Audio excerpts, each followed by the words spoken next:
Okay, so disregarding any potential gags, the nature of this episode means that we're going to be doing quite a bit of discussion, so Absolutely. I, for one, want to just jump right into it. Yeah. And I wanted to say that this is, I think, a good time to not wear a dress shirt. Thank you for this. This is great. Absolutely. I won that at a Mario Kart tournament. Hope this doesn't show up reverse in video. I don't really know how videos work. Okay, but anyways, we have a very important message this time. Something, actually a bit of community service. A nice little thing we want to tell Nintendo. Relax, you're doing fine. Alright, so why did we decide to talk about this? Well, it's not really we, it was mostly just me and you were compliant, so I appreciate that. The reason why I wanted to do this episode was I've been following the Wii U's track record since its release, and whether it's somewhere on, say, IGN.com or it's our fellow YouTubers, people seem to think that the Wii U has flopped. Now, by around the release of the latest Mario Kart, it's been somewhat silenced, but I think that thought is still in people's minds that the Wii U is failing, the Wii U is dying, the Wii U is a terrible device. And granted, it does have its own share of problems, which we do want to get into, but you can't quantify failure unless Nintendo itself were to actually state that this thing is a failure. The last time they made something that failed was a Virtua Boy, and people have actually gone so far as to compare the Wii U to the Virtua Boy. The Virtua Boy failed for a lot of reasons. It caused motion sickness. It was something that you couldn't even play. And also, you had to look into like a pair of binocular-ish specs in order to I think you have to really accept when you're talking about ING especially, because they're notorious for it, and just the internet in general, people love to exaggerate. Ben Affleck playing Batman was compared to the Black Plague by somebody on Twitter. The Black Plague is a good one. It's like... So when you talk about the internet, talk about they love to blow it all away. And it's cyclical. Just using Batman for an example, remember when Heath Ledger was announced to be playing the part of the Joker, and everybody called sacrilege. Heath Ledger, God rest his soul, turned out to be Fantastic a brilliant Joker, as good as the Jack Nicholson, if not superior. No, he played a different kind of Joker, so True. it's comparing the two is silly. It is, but I would say that the Jack Nicholson Joker was good for what he had to do, just as much as what Heath Ledger had to do for Christopher Nolan's vision of Batman. But getting to Nintendo, it's cyclical here too. People have in the past written that the Nintendo 64 is failing and is a flop. I remember that. I remember it was. I don't remember what the magazine was because we no longer live in a world of print. But there was the four systems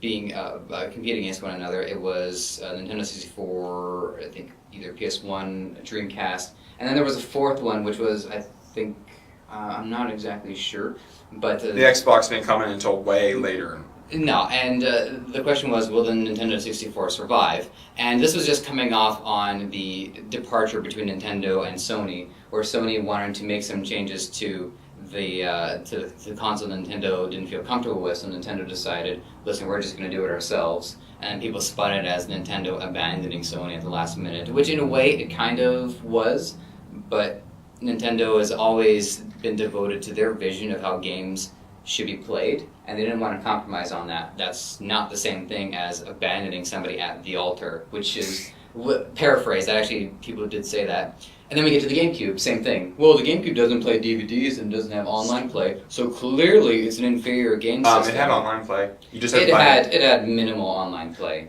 You had to buy an attachment for it, but I do admire that Nintendo had that much foresight. That is something I thought was great about the N64. They had that little slot for, okay, we're buffing up the hardware. Yeah. You know, buy this expansion pack, and now the N64 can play more powerful games. And they were kind enough to include the expansion pack in Donkey Kong 64 because they knew a lot of people were going to feel burned having to buy this additional peripheral to play certain games. Yeah, and same thing for the GameCube. It had a number of slots on the bottom where you could plug in things, and hell, you can even plug the microphone port into a memory card slot, which is a little funny. Like, I enjoyed Phantasy Star Online on the GameCube. I bought the LAN adapter, I plugged it in.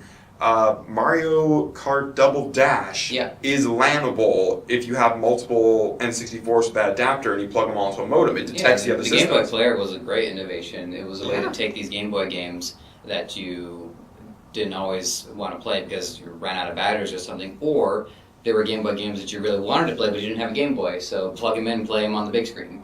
It was a great idea. So now we're getting to the Wii U. We're going to skip the Wii because no one really has anything to say in terms of the Wii U's sales record. The Wii U sold magnificently.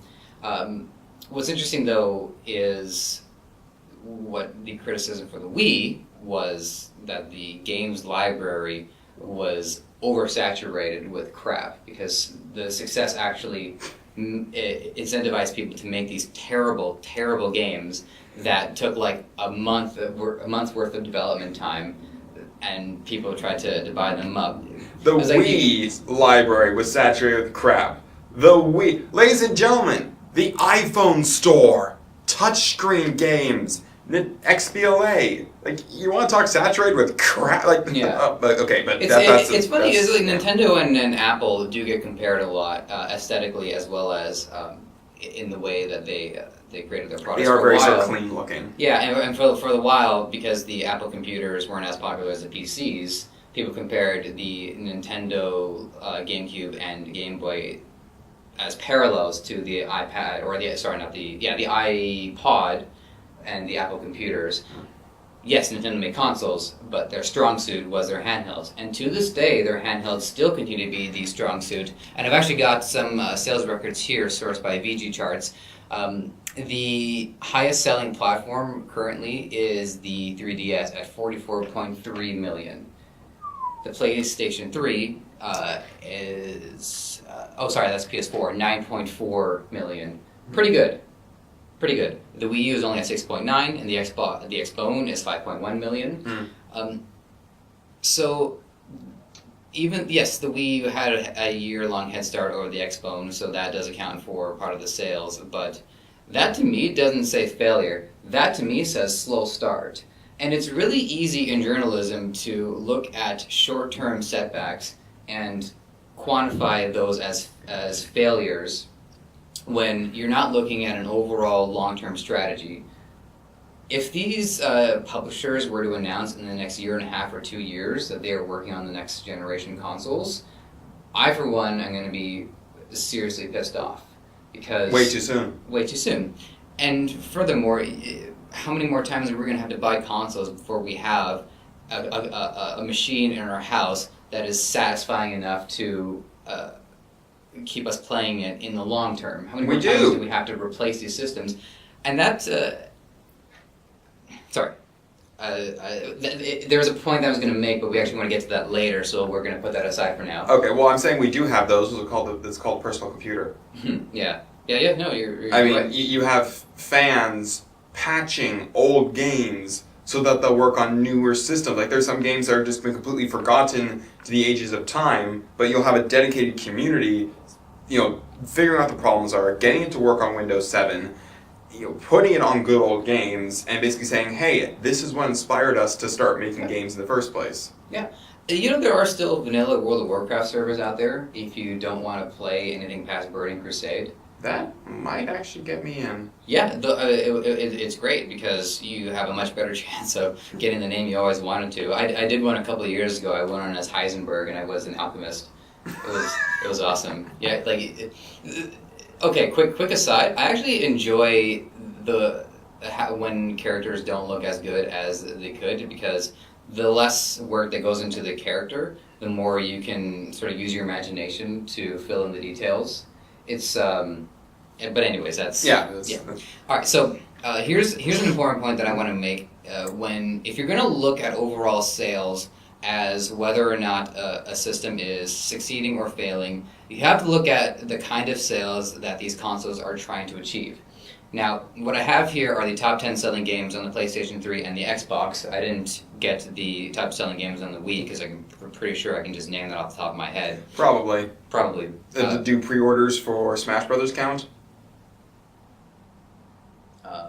possibly. Because I'm pretty sure that's topping everybody's list at the moment. Well, these are for the previous generations. These aren't for the current generations. Fire away. So let's start with the PlayStation 3. In order of number 10 to number 1, Battlefield 3, FIFA 2013, Call of Duty Ghosts, Grand Theft Auto 4, Call of Duty Modern Warfare 2, Gran Turismo 5, Call of Duty Black Ops, Call of Duty Black Ops 2, Call of Duty Modern Warfare 3, Grand Theft Auto 5. You're killing my faith in gaming! And now for the Xbox 360, Call of Duty Ghosts, Call of Duty 4, Halo 4, Halo Reach, Grand Theft Auto 4, Halo 3, Call of Duty Black Ops 2, Call of Duty Modern Warfare 2. Oh, actually, those two need to be switched, sorry. Grand Theft Auto 5, Call of Duty Modern Warfare 3. You're telling me anyone can tell the difference in Call of Duties? Apparently. Wow. Alright, so a couple of things. One, I'm not trying to say that Call of Duty games are bad. Every time I play a Call of Duty game, I actually enjoy myself when I'm playing it, because I don't play it all that often. Like, oh, this is fun. And I don't want to call people who own PlayStations or Xboxes idiots or imbeciles. You have a PlayStation 3. You have you have your own taste in games, and there are games on these systems that gamers genuinely enjoy playing. No. You don't see an original title on the PlayStation 3 sales until you get to number 20, which is Little Big Planet. And there's a third one on the way, if I'm not mistaken. So any original title will end up being turned into a franchise if the first one is successful. And the point that I want to make here is that not everybody who owns a gaming system is necessarily a gamer. A lot of these people who own these systems just play a couple of games a year, and that's all they need. They might be happy with getting whatever sports game they prefer, and Call of Duty, and probably Grand Theft Auto, because Grand Theft Auto is one of those rare games that is not only great for gamers, but it's also great for the general audiences. But that's about it. I mean,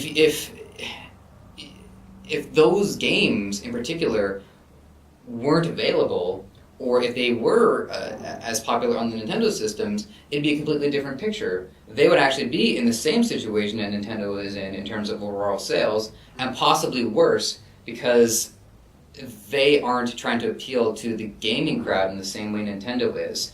What's ironic is I went to a Father's Day get-together at my relatives last year. And I went down to the basement to see what the younger kids were doing, and they were playing video games. Now I was 23 at the time, and they're all playing Call of Duty, and they're like, I don't know, like 11 or 12. Yeah, there is a demographic between about, say, 13 to maybe 16, 17, where Nintendo struggles to get any traction, because these are the gamers who are insecure about themselves because they're growing, they're still sorting themselves out, and they don't want to play anything that looks kiddie. Now, I do kind of want to point out that that demographic is, most of it, I think the tail end's okay, but most of it is actually too young for Call of Duty because they have been working on the realistic blood splatters and that kind of stuff, so... Well, the fact that exists, that we know there are so many 12, 13, and sometimes even 14-year-olds playing Call of Duty, unto itself, I think, is a major problem. But anyways, it is a major problem, but that problem could be a lot worse if these same kids were doing something destructive in the real world. If you want to associate the violence with kids, that's going to be a whole other discussion. But everyone knows that these games are outlets for people to get out their physical aggressive tendencies. And so I can actually see Call of Duty as something marketed maybe to a group a little bit older, but knowing that these are the kids that are going to be playing these games. And not to mention, if you're appealing to the American audiences, it doesn't hurt to constantly fill their television screen with glorious war footage. Kind of makes them want to join the army a little later down the line. Something I also think about the whole Call of Duty franchise and, well, Call of Duty, World of Warcraft, and I'm not even quite sure what the last one is, but when you have non-gamer parents, wanting to buy gifts for their gamer kids, they pretty much look at whatever console's doing well, whatever game's doing well. Like, you'll have, again, non-gamer parents with gamer kids just think every shooting game is Call of Duty. They'll think every MMORPG is World of Warcraft. There just are no other ones. So I think one of the big reasons why Call of Duty is so popular is once it gains traction, it turned into one of those, okay, it's Christmas, I gotta get little Timmy something. Mm-hmm. Well, he has an Xbox, and here's Call of Duty. So if it's his birthday, they have to figure it out for themselves. But if it's Christmas, little Timmy probably asked for it. Well, yeah, because of release. But the point is, it becomes a generic go-to thing. Not every MMORPG out there is World of Warcraft, but parents will hear that as the big one, and they'll start thinking that that's the only one out there. Yep. And I think Call of Duty is the equivalency for first-person shooters. It's just, oh, Half-Life? That sounds like some kind of weird text. But Call of Duty? Okay, little Tim. Here you go, slightly smaller than normal Timmy. Yeah, and coming back to the difference between short-term strategy and long-term strategy, I can't predict the future, but I am wondering how much longer these annualizable franchises are going to continue selling. Before they exhaust us? And gamers eventually realize that, man, I've been playing all these Call of Duty games over and over again. I kind of wish I did something a little different with my time.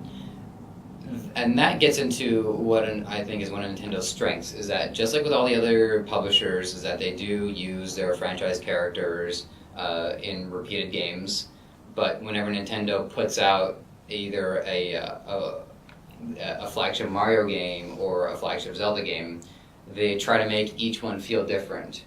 Absolutely. It's kind of like, let's say that you collect board games, and you open up your closet and you want to pick which one you want to play. What you should want is for each board game to feel like a different game to play, so that whatever, depending on what mood you're in or how many people you have around who can join you, or how drunk you are, the different games are appealing in different ways. What you get with, say, a Call of Duty collector is that it's kind of like if somebody were to just buy Scrabble, and they have all the different Scrabble games. And every new version of Scrabble always has a secret agenda to one-up the previous version of Scrabble. So why would you... So why would you, unless you're like just an enthusiast and you like collecting something really specific, which is not a mass market target, why would you keep buying such a similar game over and over again? Well, when you're buying Zelda games, if you talk to the Zelda fans, we will talk to you about all the specific things that set each individual Zelda apart. On a large scale, there are a lot of conventions that are the same. You find 3 of a certain object, which allows you to pick up an object that's probably wedged in a stone and is really sharp, which allows you to pick up 5 more objects before you have to kill someone. Yeah, you may or may not be turned into a bunny. some things are the same, but at least they try different ideas. They try transformations. They try different modes of transport. And sometimes it doesn't work. And we would have preferred that they went a different direction, but they tried. And we respect them for that. You don't get the sense that they're trying with Call of Duty. You get the sense that they have the formula down to a science. They know exactly what the gamers are expecting, and they incidentally don't go above the Call of Duty. Well, boom! Wow, that needs to go on a T-shirt or something.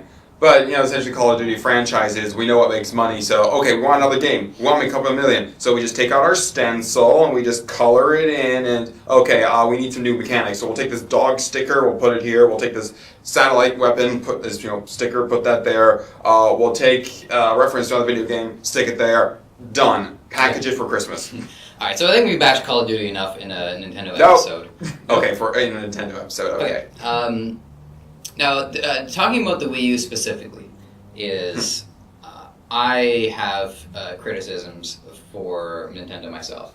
In fact, I think if you're going to take anybody's criticism, you should be taking it from someone who actually cares about it, because we're the ones that want to see it get better. Yes, definitely. All right, so what is wrong with the Wii U? Well, one of the problems with the Wii U is that people aren't seeing the tablet as a necessary innovation, and this is something you brought up before we started filming, which is, does Nintendo innovate for the sake of innovation? Yeah, I think that's a general consensus on a lot of them. The tablet unto itself isn't really a problem, I think, because it's very much optional. I mean, once you get the system started, you actually can't just put the tablet aside and pick up a regular controller. And the same thing even with the Wii, which, with all its glorious success, everyone who complained about the Wiimotes and the nunchuck, etc., most of the good games on there, Monster Hunter, the Smash Brothers, Bros. the kart games, like you could plug in a GameCube controller, which you still have around from your GameCube, or you can get a classic controller if you don't have one of those, and you could play it on those things. So even though it had the gimmick of the Wiimote and the nunchuck, you could toss it aside as soon as the system was on and play traditionally. Yeah. And that's what I think not a lot of people realize about the Wii U. No, you don't have to buy 4 of the tablets to play local 4-player. You can have one person on a tablet and 3 people on other controllers. Yeah. Or you can even have all 4 people on other controllers.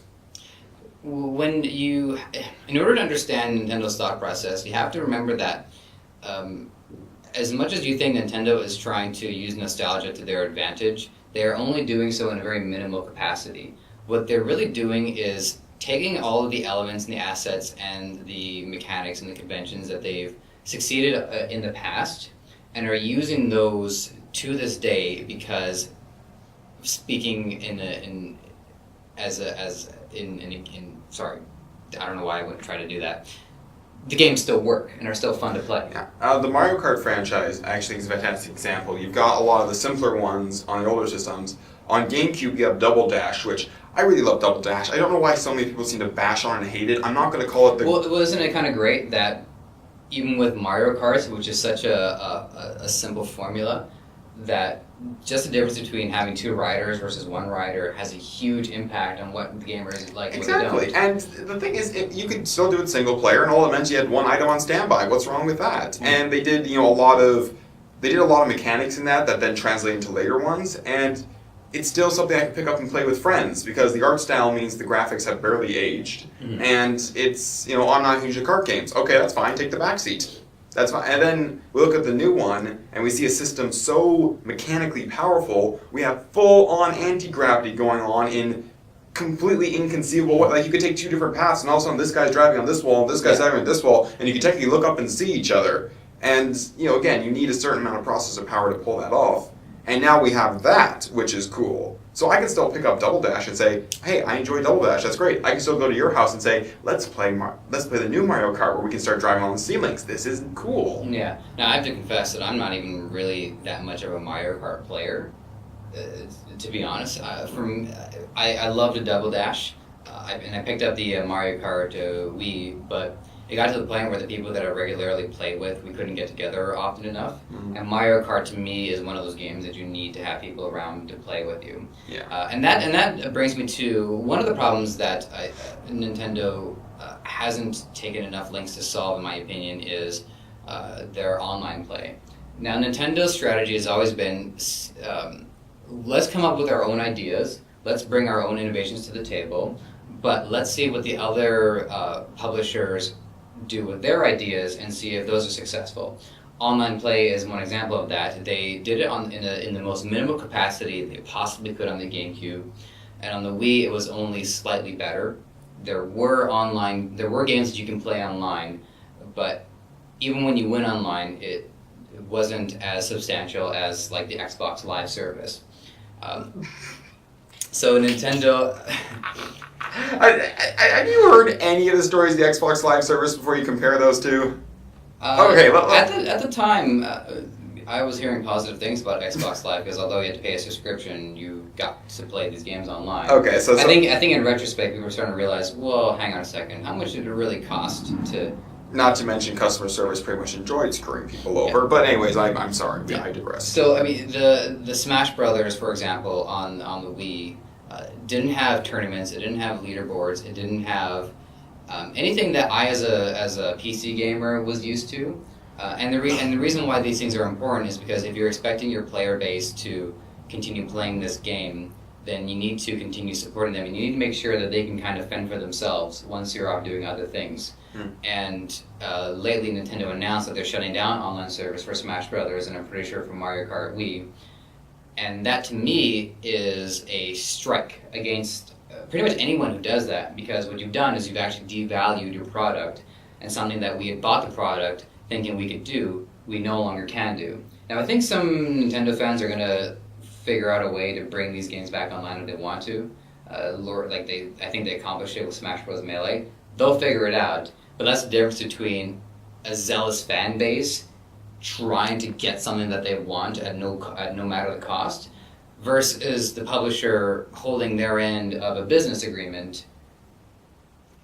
Did it say in the fine print that they're going to shut down the online service? Well, something Nintendo has repetitively done is at least they have a very nice emphasis on local multiplayer. So Smash Brothers and Mario Kart and all this stuff can be played locally with people next to you. There have been lots of cases of games on the PS3 and the Xbox 360 and even on modern consoles where there's a multiplayer function, but you can't do it locally. So when those guys shut down the servers, it's a big thing, because now you've essentially killed the multiplayer component of this game. Whereas with Nintendo games, because they have such a nice emphasis on let's have people sit down next to each other and do stuff next to each other, it stays alive longer. It's like, oh, online play is down. Damn it, that was so nice. But I can still invite people over. We can still play split screen experience all the joys of that. I think that's a good way of putting it. I mean, no matter what a product is going to do value over time. It doesn't matter if we're talking about games or really anything. It is nice to see that the product has retained the majority of its value. For me, I would have preferred if it was better, but you can't always have everything you want. With the Wii U, they've taken some measures to improve the online community. So now there actually is an online community. If you play the new Super Mario Brothers 3D Land or whatever, Super Mario 3D Land. 3D Land Mario Super? Super 3D Mario Land. Yeah. You can turn on the I can't remember the name of it. Holy crap! The Nintendo Online, not the system. There's an online service. I'm forgetting the name of it. I'm ashamed of myself. But the Mii's will show up in your World Select, and they'll. The N-Play? No, I don't think that's it. You see, I don't own the system, so I can guess all the heck I want. Yeah, okay, fine. Miiverse. So the Mii's will show up and they'll say comments, and some of them will appear as ghosts in a level that you can try to race and beat. And it's nice, and it doesn't. It's an addition. It doesn't take away from the gameplay experience. It's just something extra in case you want it to be there. It can be there. So they're taking smaller steps, but there are some big things that I really want to see them do, and that is tying into one of the major problems is that there's just not enough incentive to be playing the Nintendo system all the time, whether you're on your own or you're with friends. Like, I have over 1,000 hours on Dota 2, and there's no signs of stopping. And the reason why is because that game is so competitive and is so difficult that every game is one of the most is its own unique challenge. Absolutely, and it's a constant learning experience. And even when you think you've mastered it, some new strategy comes your way or something that even your mind is blown. It's like, holy shit, I never thought of that. But when you get to imagine if the new Smash Bros comes out and it's just like the Smash Bros on the Wii, where you just enter a lobby and then it pits you into a match with 4 people and you fight each other and you're done. And it's no different from what you would have expected from playing with friends. There's no point to do it. There needs to be some sort of leaderboard. There needs to be some sort of progress. There needs to be some sort of reason why I want to keep playing this game. Well, I feel like they've addressed a lot of that stuff, but this isn't really the specific Smash Brothers episode. So I think you can honestly just go on their sites and look at the videos. They have been doing a lot of stuff. I like the fact that they've separated for fun and for glory. Yeah. I can do for fun till the end of time. It never tracks my losses. It only tracks my wins, and it just gives me a random map every time. Like, that appeals to me. And then the people who want to go hardcore can go for glory, where their wins are tracked, their losses are tracked, and it's always some version of Final Destination. Yeah, I did forget about that feature, so I'm glad you brought that up. Yes. All right, but something just I think we need to say that Mario Kart and Smash Brothers are like the flagship multiplayer things they have. Yeah. In fact, I think it's really the major multiplayer thing. And they are banking a lot on these games to propel the Wii U sales. Oh, yeah. The Mario Kart had over 1 million sales. It's doing good, and I think it will continue to do good. I played it and I thoroughly enjoyed it. I like the customization options, although I really think the heavy people have too much advantage in the early. I'm not going to start nitpicking Mario Kart. But Nintendo put out this promotion that if you buy Mario Kart before July 31st, you get an extra game. I didn't take them up on that promotion. I think it would have been nice if they had just kept that promotion ongoing. It would have been nice. All right, but anyways, the point I wanted to make is, especially with Smash Brothers and Mario Kart, there's always this line when people make games, and on one end you've got the filthy the casuals, and the other hand on the other side you've got the hardcore. So it's very strange because most game companies will always try to go for one extreme or the other extreme. We're either making a casual game for everybody or make a hardcore game for the e-gamers, especially with e-gaming on the rise. Yep. TSN showed the internationals for Dota 2. TSN, and they loved it. They said they were going to do it again. It was TSN and not ESPN?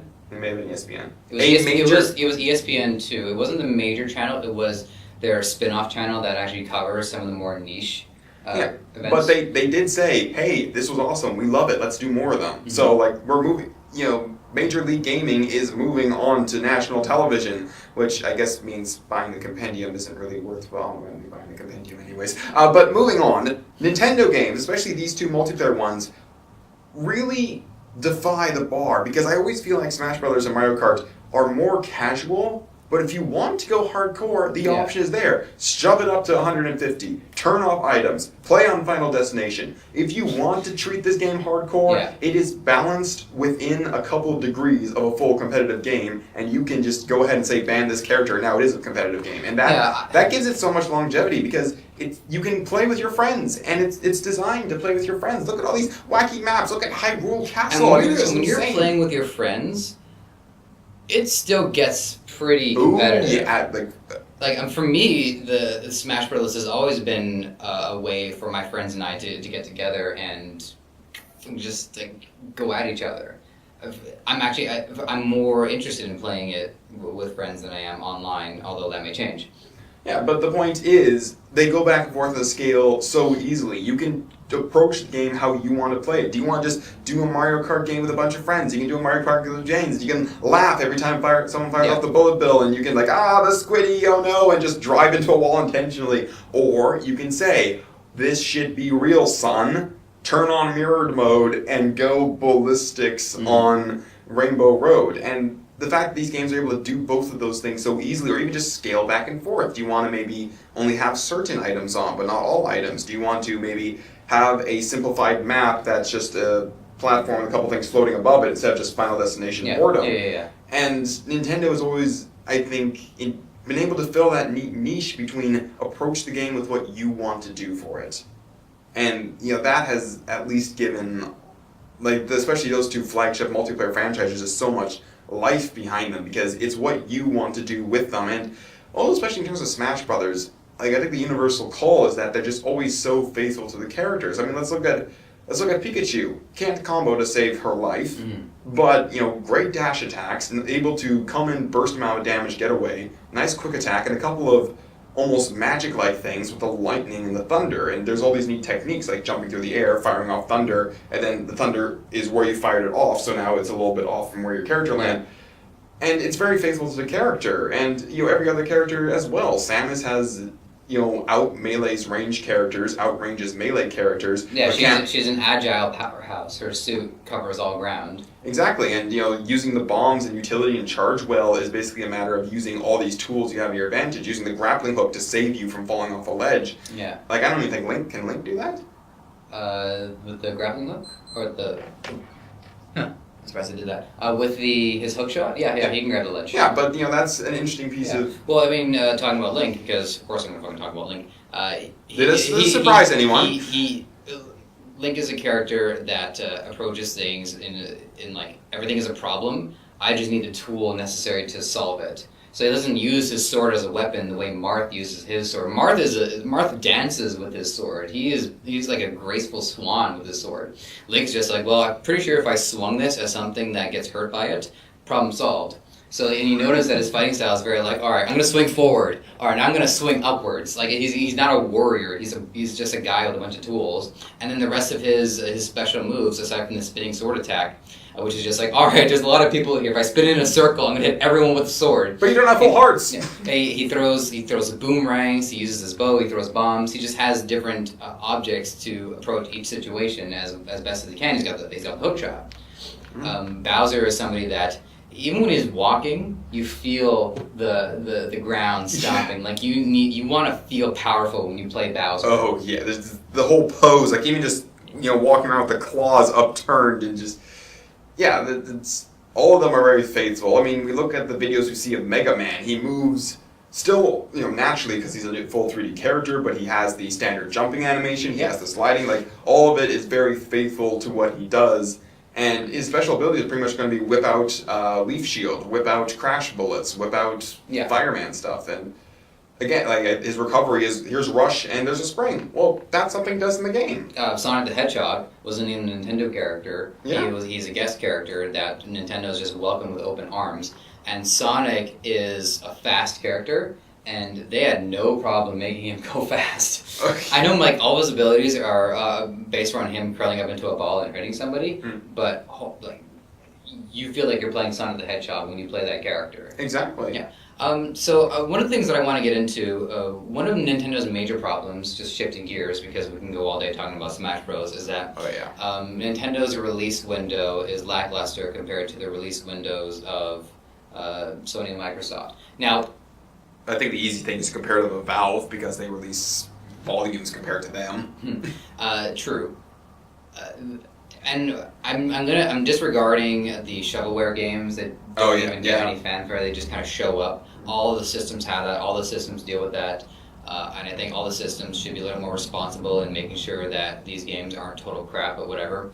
The Nintendo seal of approval really needs to step it up.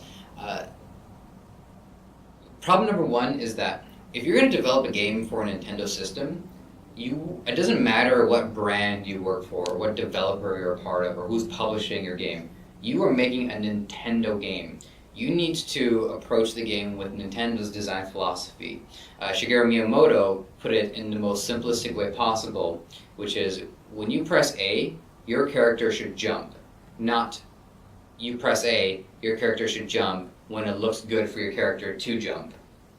You need and he's got a lot to explain with Star Fox Adventures in that case, but go on. I don't think he had it. Yeah, okay, fair enough.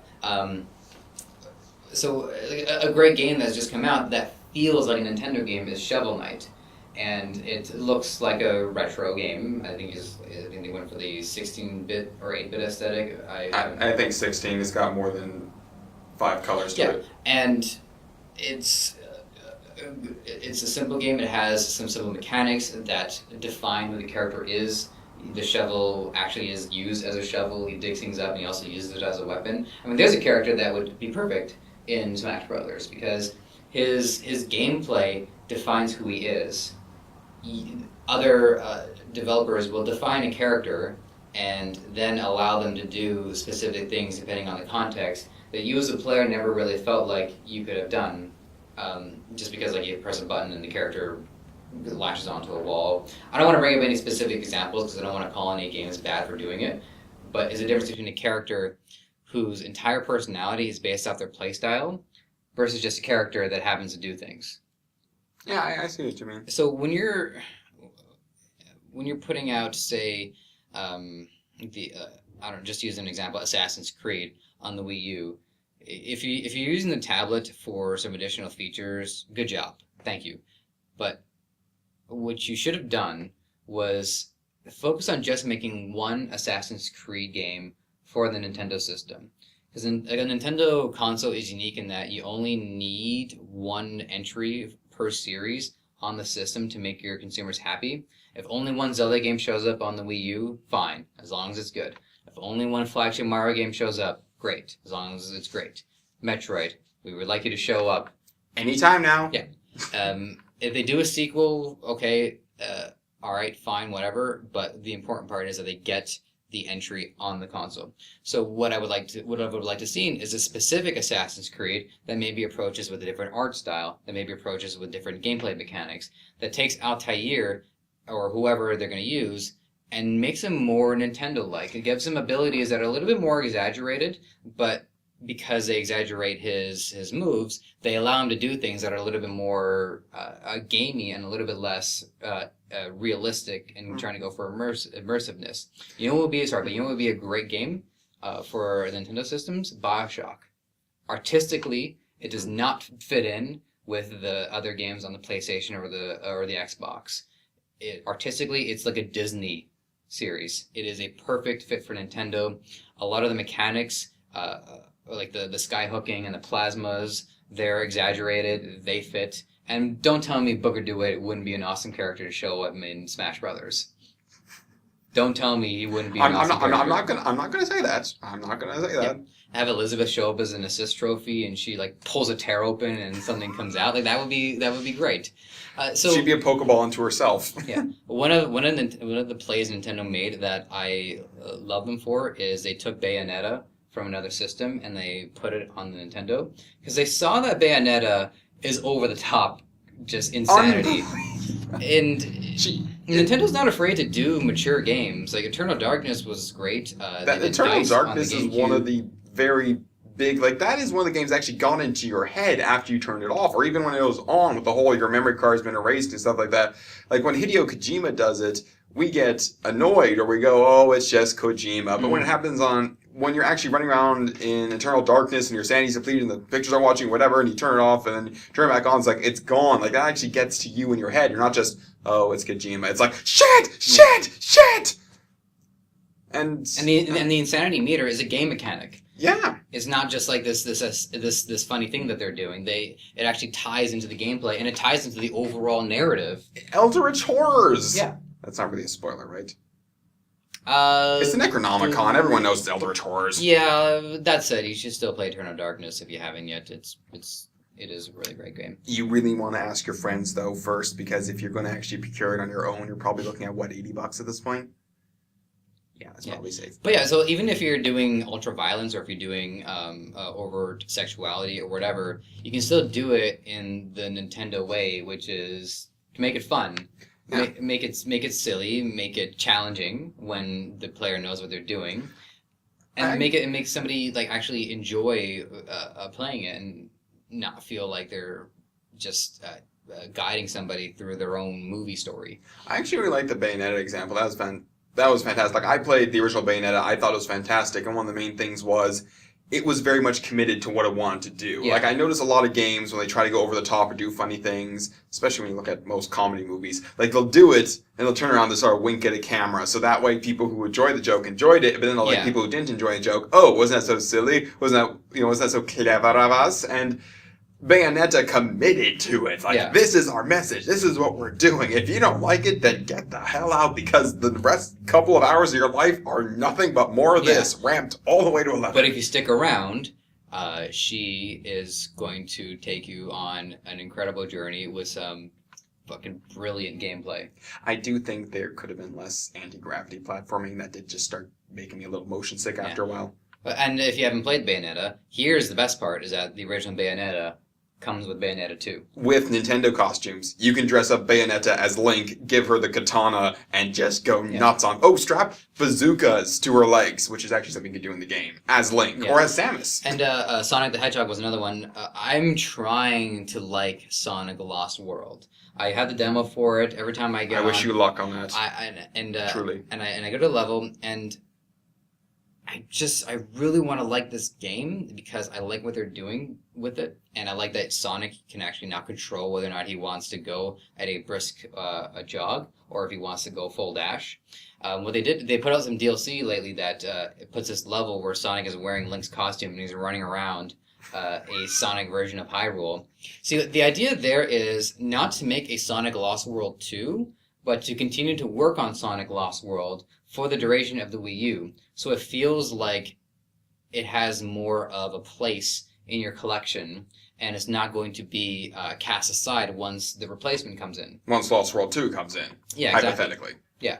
Nintendo can actually take a lot of advantage of DLC, which I never really thought I'd say, because DLC was one of the things that I was never a fan of. But DLC for the Mario game, here's a new package of levels.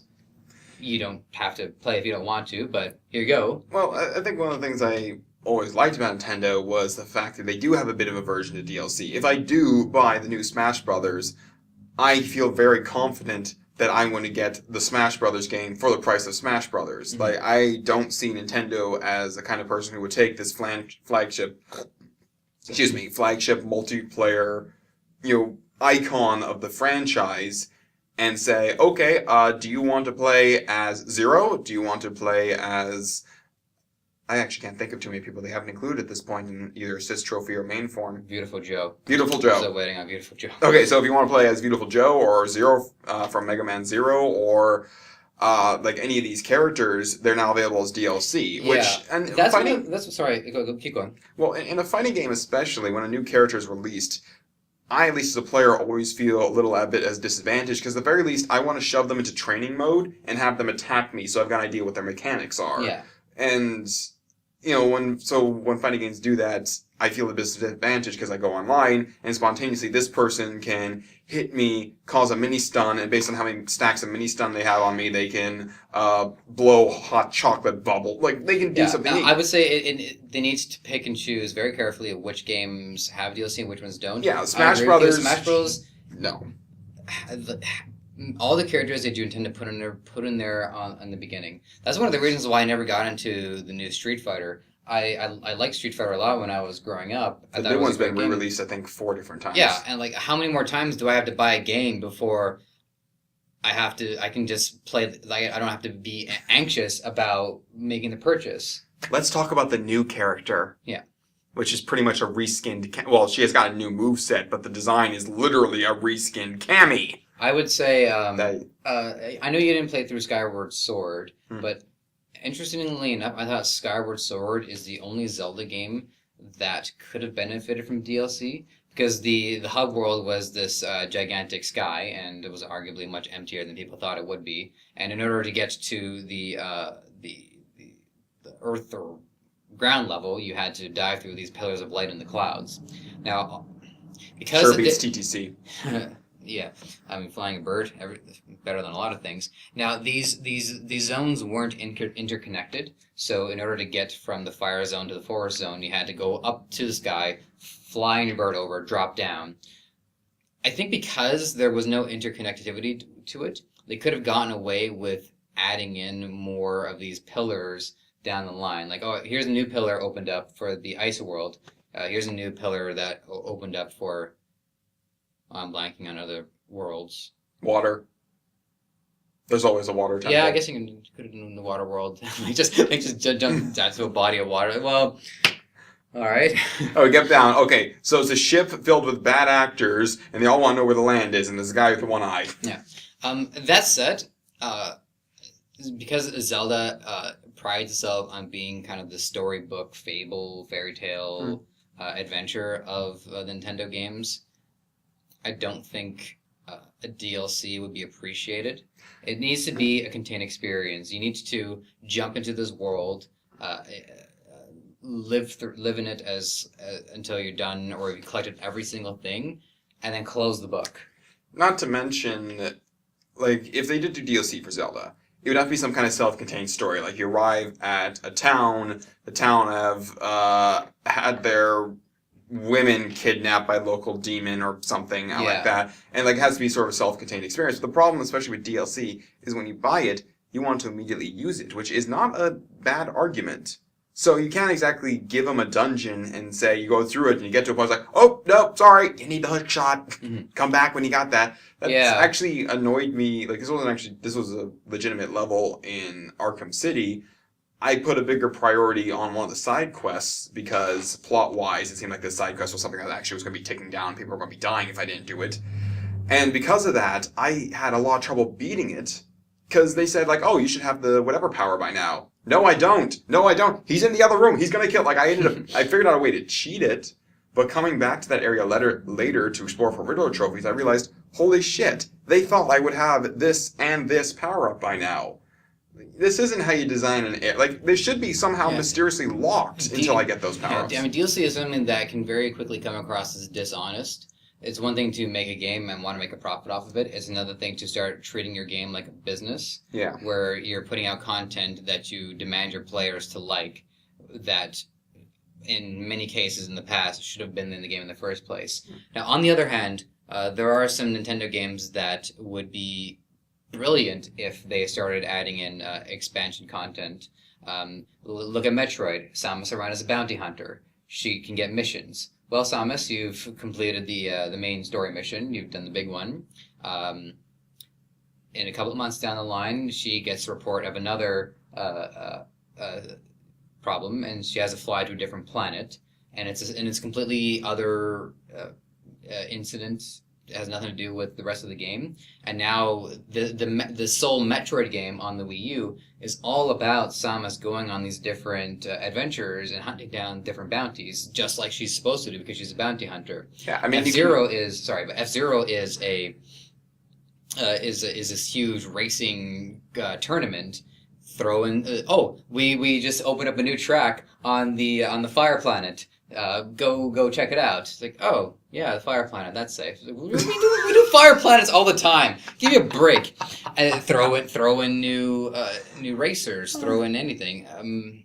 With the Star Fox, new missions.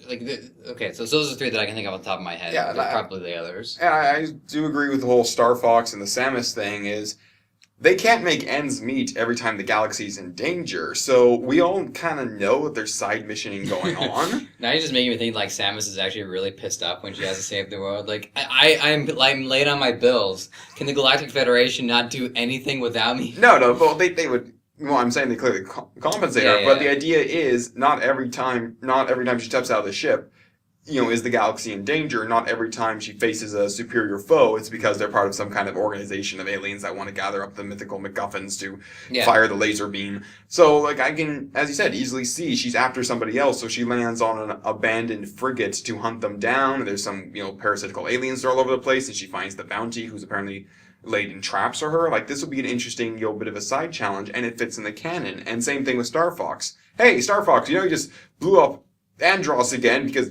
God knows we keep shoehorning him into every game we can. Yeah. Can we just a new villain already? And then you can actually say General Scales. Oh no, wait, never mind. But then you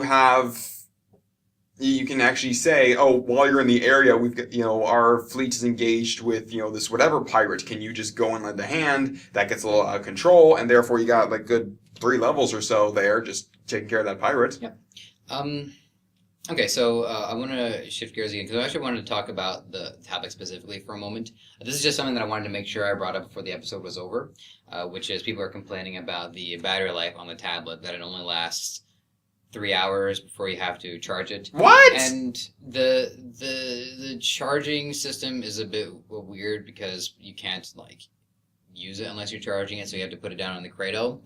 My response to that is shut the fuck up.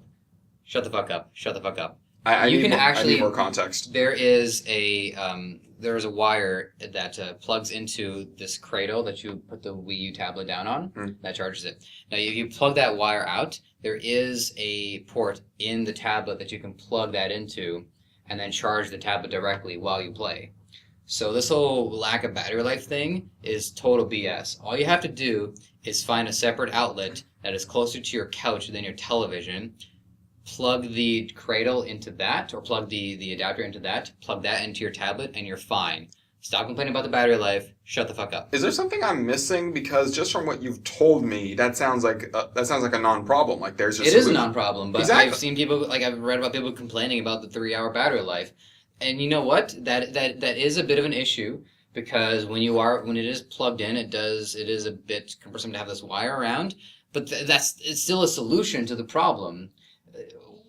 Have you not used a tablet device or an iPhone in the past 5 to 10 years? Okay, probably just 5 years.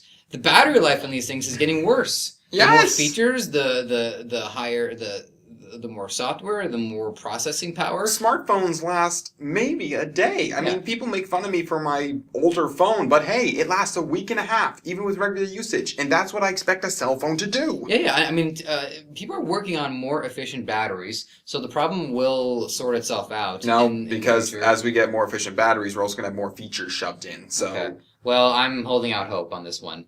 But point is, the battery life could be better. But there's a solution to it. Shut the fuck up. I feel like I plug my PS4 or PS3 controllers in all the time. I don't play that wirelessly because I'm not playing. I'm playing controllers length away from the screen, which is still pretty generous. Yeah. And at the same time, what's wrong with that? The Wii U is the only console in history that you can play without having to plug it into anything. you can play the game on the tablet while the rest of your family or whoever uses the television. That might not be like a huge issue every day, but when you are in the middle of something and it is tablet enabled, you're going to be pretty grateful that your gameplay isn't interrupted. Yeah, and if you don't want to use the TV and you just want to watch something on Netflix and just lie down on the couch, you can do that.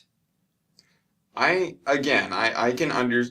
listen to a lot of the complaints people made with the Wii U. I'm not going to say some of them are valid, some of them are weird, and the tablets still may be innovation for innovation's sake, but it doesn't. We do need to address that, but keep going. But it doesn't really it gets demonized a lot for, I think, sometimes even comedic effect, and it's like this isn't that big a problem. I mean, as you said, plug it in. You've turned it on. Okay, I want to switch out this huge tablet for an actual controller so I can play Injustice. Okay, perfect. Once the game's on, you can put the tablet aside and take out the whatever thing. And correct me if I'm wrong, but if the tablet itself dies, as long as there's still a controller registered to the system, you're not going to spontaneously have the game shut off, are you? No, the game keep going. The game might pause. And, ask what's going on. Yeah, but then... and then you have to sync up another controller. All right, so with the innovation for innovation's sake, I think we've touched on it a little bit, and I think the overall point that I wanted to make was kind of spread out over the course of this episode. But the major point is that every innovation that Nintendo does, they continue to use because they don't throw things away. They innovated on the Nintendo Entertainment System. They broke down barriers as to what games were capable of. They saved the games industry. And those the games industry kind of screwed itself over, so if it continued to die, it would be its own fault. Yeah. The Super Nintendo was a step forward in terms of graphics, obviously not as big as the jump between the Nintendo 64 and the Super Nintendo. The Wiimote is an innovation. It's not always necessarily used, but because Nintendo is continuing to use the Wii brand, they're continuing to use all their innovations starting from the Wii going forward. So you can still use the Wiimote, and you can still develop games if you had an idea for a Wiimote-based game. They're not abandoning the Wii idea. In fact, I'm hoping that Nintendo will actually continue with the Wii on their next console iteration, so much as they take everything that they've used and they continue to use that. The only times that Nintendo has faltered is when they had to go from Nintendo 64 to the GameCube, and there wasn't backwards compatibility. But guess what? The Nintendo 64 still worked. You can just, if you wanted to play an N64 game, you can just plug it. Exactly, it still works now. As research for this episode, I actually went into a cupboard, pulled out my old N64, played a couple of rounds of Star Fox. Hey, it's made of Nintendite. It still works. So they're not always going to succeed with their ideas. Some of them have flopped. The Virtual Boy, not so great. The e-reader on the Game Boy Advance, not so great. The 3D on the 3DS. We haven't even gone into the handheld side. Yeah. Okay, so... Well, you can turn it off. You can turn it off. It's like what I said with the Wii and the Wii U. You can plug classic controllers into all the major things, and same thing with the 3DS. If you just want a powerful handheld system, you can just turn the 3D off, you can turn the wireless off, you don't have to, ever make a Mii. But consumers and journalists are asking why have the 3D in the first place, and I can't tell you exactly what Nintendo was thinking. I can only give you what I assume was their thought process, but not everyone can afford a console. A lot of people, especially in the United States, aren't doing too well financially. Well, they did release the 2DS. They did. That said, let's assume that they bought the 3DS before they even knew about the 2DS. Okay. And this is the only gaming platform that they have, unless they have emulators on the PC. Whatever. The fact of them is, when they're at home, and this is still the only thing they have to play, it's nice that there is a feature that does improve the overall visual experience. Not as good as a console, but still it's something extra. That 3D does not work when you're playing it in transit. And I have tried, and I continue to try. So I'm like, oh, maybe I'm just an idiot. Maybe if I just bravely default the 3D setting, Nope, still doesn't work. And furthermore, the 3D doesn't, in my opinion, it doesn't always succeed as a mechanical innovation. There are some games like the Kid Icarus or Super Mario 3D Land that tried to take advantage of the fact that it was in 3D. And I would say if it's just a visual step forward, you really shouldn't base your mechanics off of that. But guess what? Are still using. I'm saying guess what a lot, but they are still using all of the stuff that they learned from all of the games that they've made in the past. And even though the 3D may not have been successful, that game is still worth playing. Yeah. So that's why some of their innovations are just coming across as that, because they need to keep trying new things. Also, just to get ahead of people who are going to counter stuff you've said, because this comes up a lot when we talk about 3D. Okay. Yes, there are games in Japan developed for the 3DS that utilize the 3D to show huge tracts of land. Here's a fun fact. They were doing porn games in the computer long before the 3DS. Okay. But yes, there are dating sims for the 3DS that emphasize the 3D. Well, you should have seen it coming as far back as the touchscreen. Pretty much. And like even on the DS, there was in fact one where you played as a girl and you were chasing after multiple men and you could blow shower steam out of the way. Good old Sam showed me that.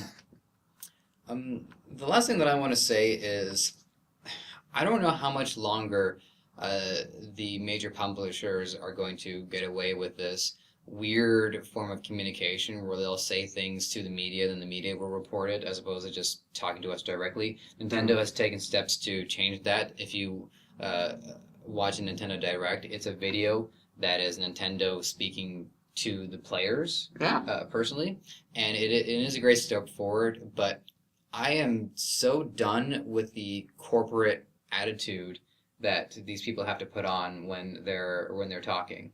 When it's like, welcome to our direct video. We are pleased to announce so and so, and it's is that really how you behave?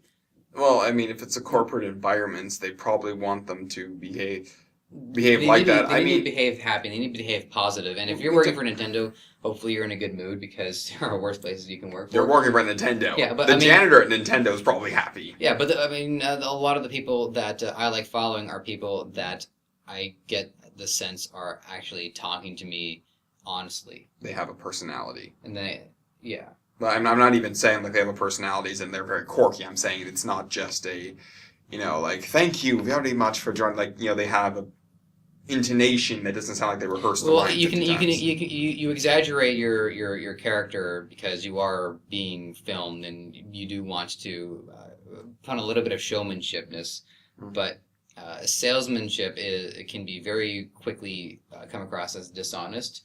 Nintendo doing it better than some other people do, but the sooner they get away from it, the happier I'll be.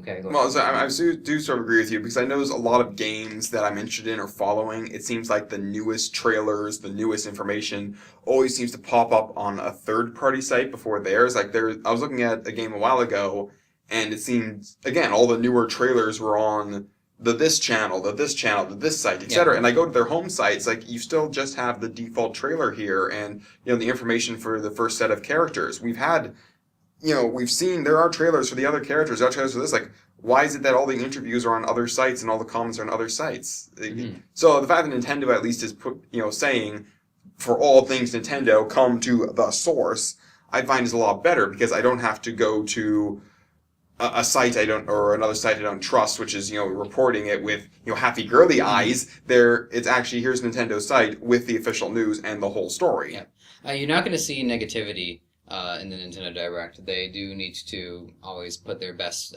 foot forward. Fine, I guess. I'm sure there are plenty of people that will continue to be negative towards whether it's Nintendo or any of the other companies.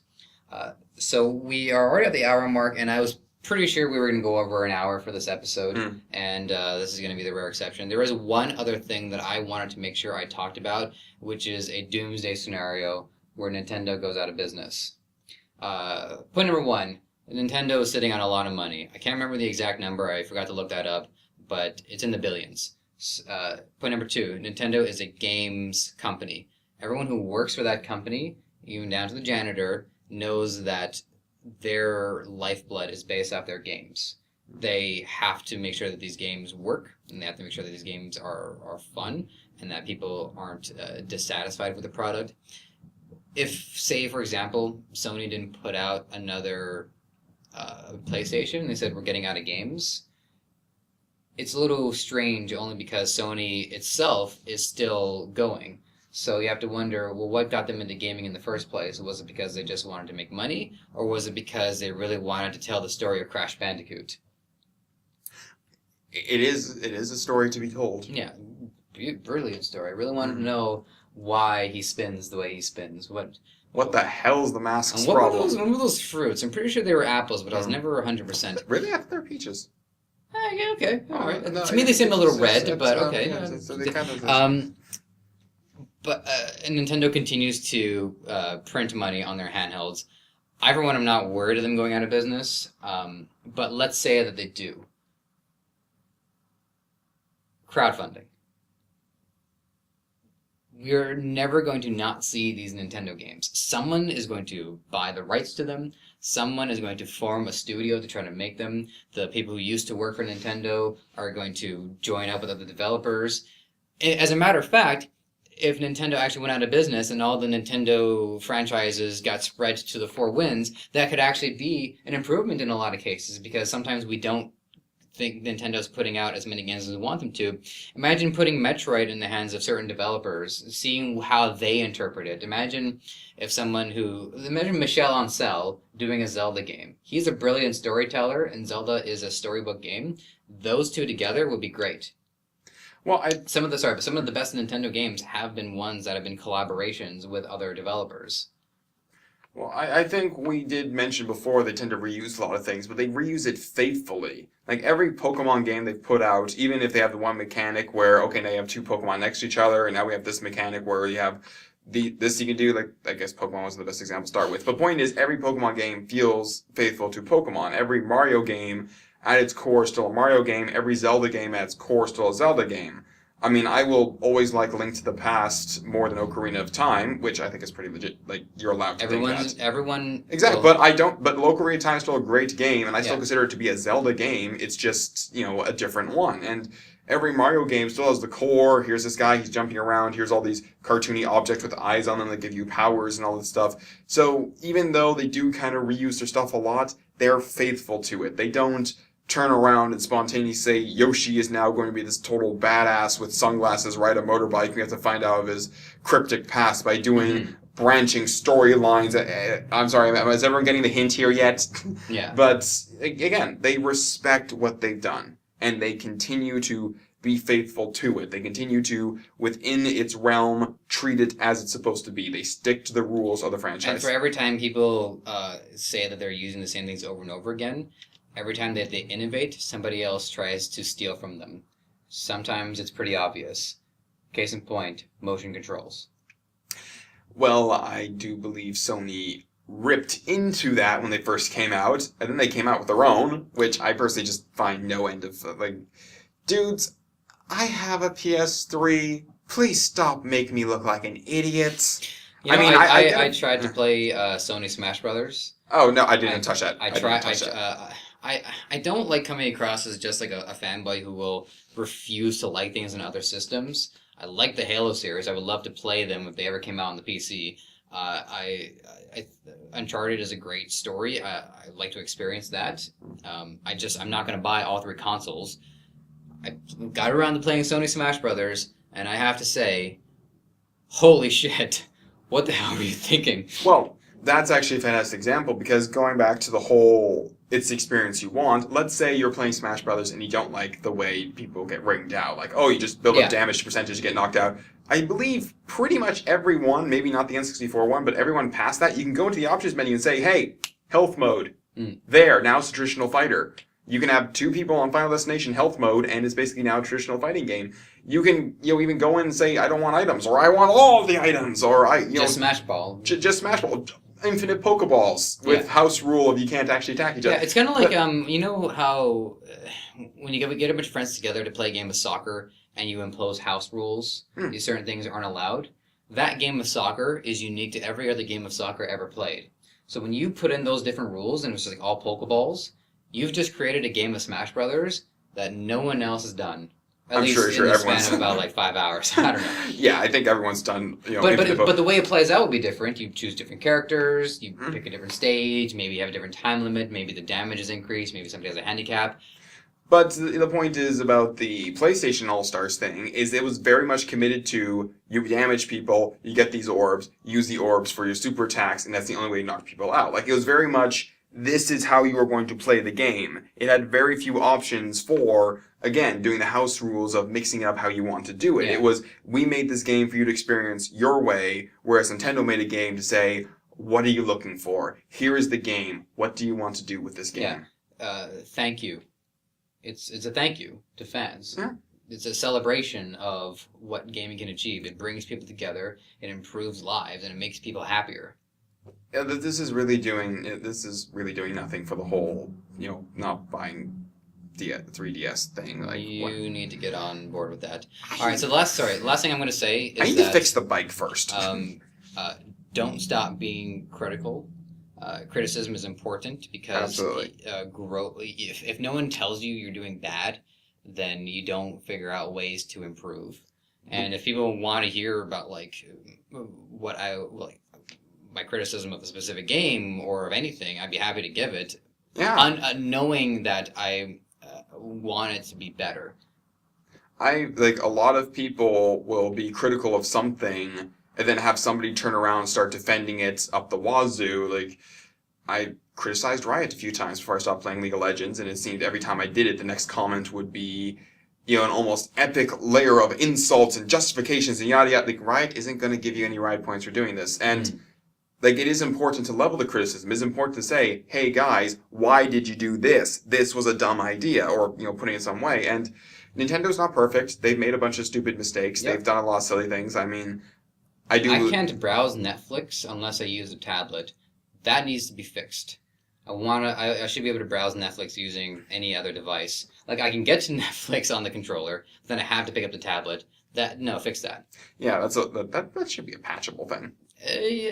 Hopefully, it's an easy patch, but seriously, fix it. Yeah, but no one is perfect. Even Valve has had a large amount of mistakes. I mean, God knows they're pretty much the king of shovelware at this point because they've let other people. But sorry, keep going. Well, again, no one's perfect, but Nintendo, for all what's going on now, for all the ups and downs, for all the this didn't go so well and these people critically panning, they're still going to be around. Mostly because I think they've got their eyes on the pinstripes. They know we are a gaming company. We make games. People trust us. I mean, even if they have some stupid hardware gimmick, we've played their software. We know it's going to be good. And if this one isn't exactly going to be living up to... A bad Zelda game thus far has still been a far better game than lots of other things you can compare it to at the same time. So, relax, you're doing fine. It's for all their ups and downs, for all the things that aren't going right at the moment, we have faith that at the end, they're still going to come out on top because they know what they're doing. This is what they want to do. This is what they're good at. This is what they're sticking at. And if you don't like it, which you don't have to, that's fine. Yeah. It's not for everyone, even if that's what they're trying to do. Do not mess up the next Zelda! Metroid? Anytime soon? Yeah. Something? I mean, hell, Metroid Hunters was pretty much the multiplayer game on DS. Yeah, that and Mario Kart, essentially. Yeah. Okay. So I guess since you got up, we're going to be eliminating the Hunters comment. No, I keep it in. Yeah. I don't see any reason not to keep it in. Okay, well,